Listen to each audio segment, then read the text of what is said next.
Halo, selamat pagi anak mem semua. Iya, hari ini kita tidak terasa sudah masuk di subtema 2 ya. Nah, sebelum kita belajar, ada baiknya kita berdoa. Kita buka di WA grup kita, dipimpin oleh salah seorang temanmu.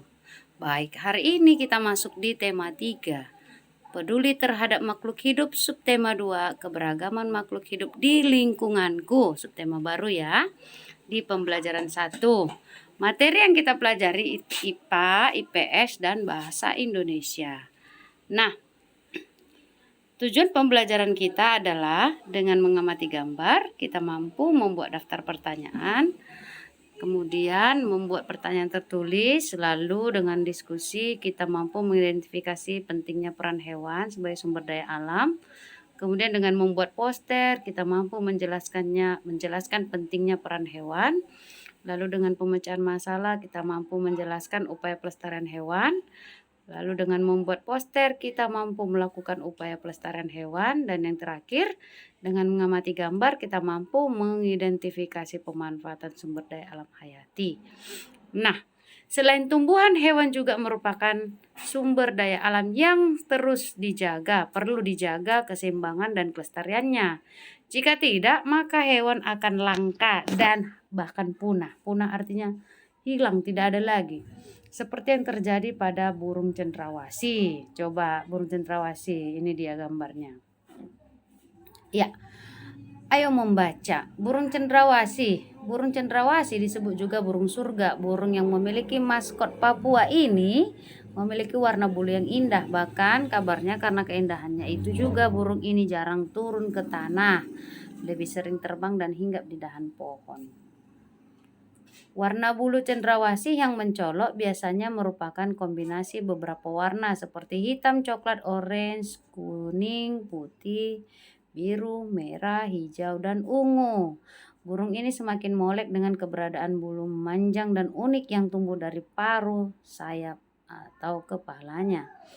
Warna yang bermacam-macam menjadi salah satu penanda untuk mengelompokkan jenis mereka.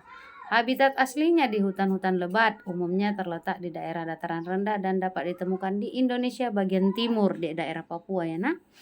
Burung cendrawasih mati kawat adalah jenis yang menjadi identitas Provinsi Papua. Masyarakat Papua sering menggunakan burung cendrawasih sebagai pelengkap atau hiasan dalam pakaian adat mereka. Keberadaan burung cendrawasih kian lama kian terancam. Perburuan dan penangkapan liar serta kerusakan habitat menjadi beberapa penyebab utama. Burung cendrawasih juga diperdagangkan, digunakan sebagai penghias topi wanita di Eropa. Kini burung cantik ini menjadi jenis satwa yang dilindungi. Beberapa jenis cendrawasih yang masuk dalam daftar dilindungi antara lain cendrawasih kuning kecil, cendrawasih botak, cendrawasih raja, cendrawasih merah, dan toa.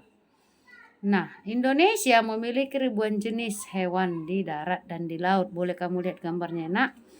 Hewan tersebut merupakan sumber daya alam hayati yang dimanfaatkan untuk kebutuhan manusia, juga menjadi ciri identitas bangsa Indonesia. Hewan juga sebagai sumber daya alam tentunya perlu dijaga keberadaannya. Selain cendrawasih, masih banyak hewan lain yang harus kita lindungi. Di sekitarmu tentunya banyak hewan yang menarik perhatian. Ayo kita belajar lebih banyak mengenai hewan.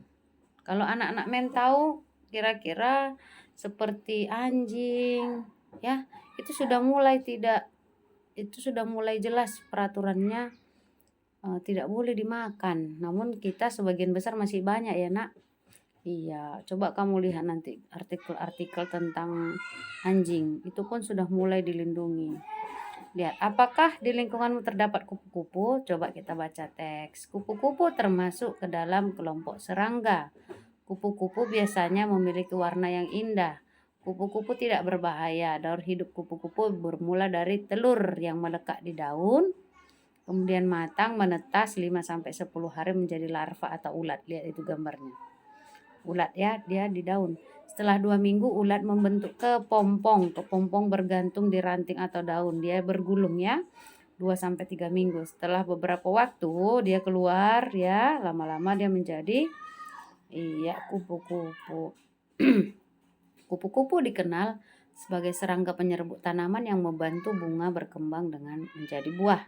Bagi petani dan orang pada umumnya, kupu-kupu sangat bermanfaat untuk penyerbukan tanaman. Kupu-kupu hidup di dataran tinggi dan dataran rendah. Kupu-kupu juga banyak ragamnya. Tidak sedikit penggemar kupu-kupu. Warna yang indah dan menarik menjadi perhatian banyak orang. Oleh sebab itu, perburuan kupu-kupu juga terjadi dan merugikan kelangsungan hidup kupu-kupu. Nah, kamu sudah mengetahui manfaat penting hewan bagi keseimbangan lingkungan. Nah, sekarang kamu juga harus bisa berperan menjaga kelestarian hewan dengan membuat poster. Nah, kali ini kita membuat poster berisi ajakan untuk menyayangi dan merawat hewan. Kita ingatkan kembali ya, walaupun sudah kita pelajari, poster adalah media publikasi untuk memadukan antara tulisan gambar dan kombinasi keduanya dengan tujuan memberi informasi kepada khalayak atau orang banyak. Kamu dapat menggunakan karton ya, karton berukuran besar supaya dia bisa dibaca. Buat poster yang semenarik mungkin. Bisa membuat gambar, tulisan dengan warna-warna indah. Lalu ditempelkan di tempat-tempat yang bisa dilihat orang. Sampai di sini dulu. Silahkan dikerjakan tugasnya nanti ya nak. Selamat belajar.